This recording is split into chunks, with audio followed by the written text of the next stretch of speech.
You know what's even more embarrassing than being worse than Jordan while trying to publish your own GOAT debate?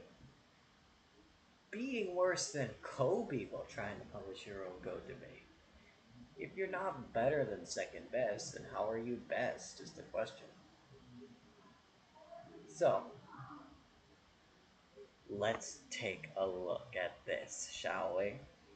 Despite this never-ending siege of pathetic LeBron jock sniffers populating the embarrassing hordes of mass media networks, constantly assaulting our sensibilities in an unending quest to manufacture some contrived GOAT debate that embarrassingly includes one of the biggest losers in professional basketball history, there was another player whose career coincided with the media-created king, and the vast majority of actual peers that played against Kobe Bryant and LeBron James routinely select Kobe not only above LeBron James, but in many cases above every other player in NBA history besides only Michael Jordan. From Kevin Durant. Easy, Kobe. Easy, number 2 ever. Exactly. I don't even want to say number 2. It's like they just up here with Man, bro. Like, To Bruce Bowen.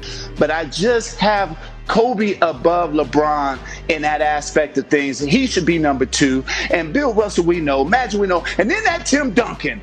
This has been a pretty regular occurrence whenever a former player that played during that era goes on record. The most recent to do so was Allen Iverson, who laid out his outlook on the GOAT debate in a recent interview with Rachel Nichols. I say Mike, and I say Kobe.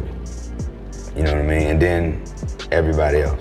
And for some reason, anytime a player does this, every revisionist jock sniffer in the mass media loses their damn minds in an attempt to trip over each other and slander Kobe Bryant. The ignorant, hypocritical Stephen A. Smith was recently taking a multitude of shots at Bryant, both on his ESPN television show First Take, as well as his personal YouTube channel. Well, Kobe Bryant is not the second greatest player in NBA history. That's just not true. It's just not. It's just not. Stephen A. Smith seems to be fine, of course, with LeBron James or Kareem Abdul-Jabbar being slated over Kobe Bryant all time. This is despite Kobe having 15 All-NBA selections, which is as many as Kareem and more than any other player in league history beside LeBron's 19. While Bryant was also named All-NBA Defense 12 times, more than any other player in league history besides only Tim Duncan. Kobe's 5 rings, meanwhile, are of course the same as Magic. More than Bird, more than Wilt, more than LeBron, and 1 fewer than Kareem. But Stephen A. feels as if he has to draw a distinction between Kobe's rings and Kareem's. Yes, the crooked fake news media, clearly on the take, just can't avoid bringing up one of the most regurgitated and pathetic narratives in their slew of Kobe slander. The age-old Kobe was carried by Shaq narrative. But we can't ignore the fact that the first 3 came with Shaq in his prime. But in the regular season and playoffs from 1999 through 2004, Kobe Bryant averaged just 1 point fewer than Shaquille O'Neal. But Kobe also led the Lakers in assists per game during this span of time. And factoring in Kobe's points assisted as well as scored, he accounted for a larger percentage of the Lakers' total offense than Shaquille O'Neal in the playoffs during their 4 finals runs and 3 championship wins, as Kobe scored or assisted on 2,785 of the Lakers' 8,217 total points during LA's 4 finals runs, good for 34% of the offense, while Shaq accounted for only 32% of the total offense over those 4 playoff years. This was while Kobe was all-league defense and leading not just the Lakers but the entire field of NBA players in fourth quarter scoring during the playoffs in all 3 of LA's championship runs in the early 2000s. For the Lakers' 16-game run in the 2001 playoffs, resulting in arguably the best single-season postseason run in NBA history for any team,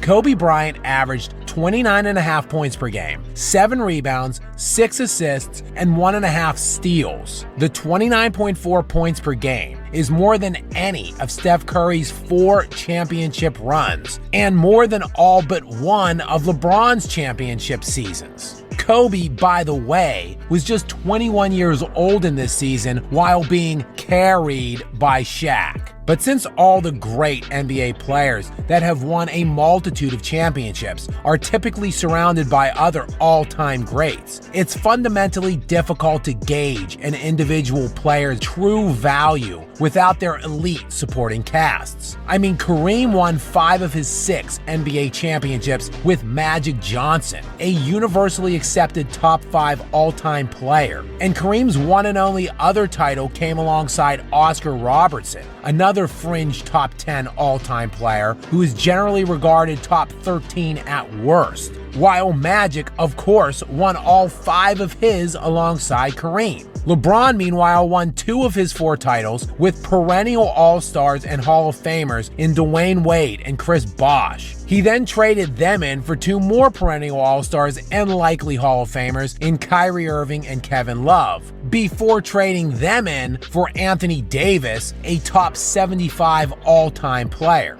Bird, meanwhile, had an assortment of all-time greats and 2 top 75 players for his title runs. Even Jordan had Pippen. If only there was some way to separate these players from the greats they had around them. Oh, you mean like exactly what Kobe Bryant did in the summer of 2004 when Shaquille O'Neal left town? And after 8 seasons, 4 finals appearances, and 3 titles together, the Shaq and Kobe era would come to a resounding conclusion. Kobe would ultimately get Pau Gasol, who at the time the Lakers acquired him in his 7th season in the NBA. Gasol had made 1 All-Star team, had 0 All-NBA selections, and won not a single playoff game. Kobe took that team with his one-time All-Star right through the heart of the most stacked conference in NBA history, a conference which included the Steve Nash, Amari Stoudemire, and Sean Marion Suns, along with the dynastic Tim Duncan San Antonio Spurs, boasting a perennial trio of Hall of Famers, along with the perennial 60-win Dirk Nowitzki Mavericks, and a slew of other competitive teams, including the Yao Ming and Tracy McGrady Rockets, the Carmelo Anthony and Allen Iverson Nuggets, as well as the Kevin Durant, Russell Westbrook, and James Harden Thunder. Yeah, Kobe would take his fringe, one-time All-Star, and go to 3 consecutive finals, winning back-to-back titles against the 2 teams that ended MVP LeBron's seasons in consecutive years in both 2009 and 2010.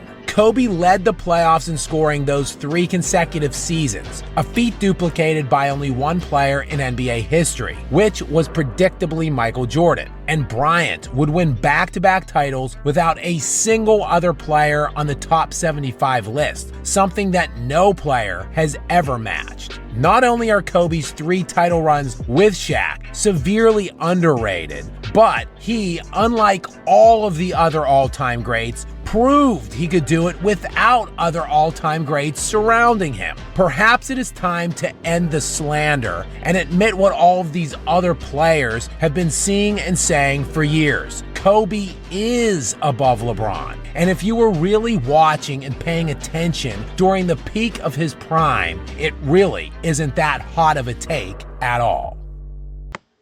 Still not convinced? Oh, don't worry. There's more.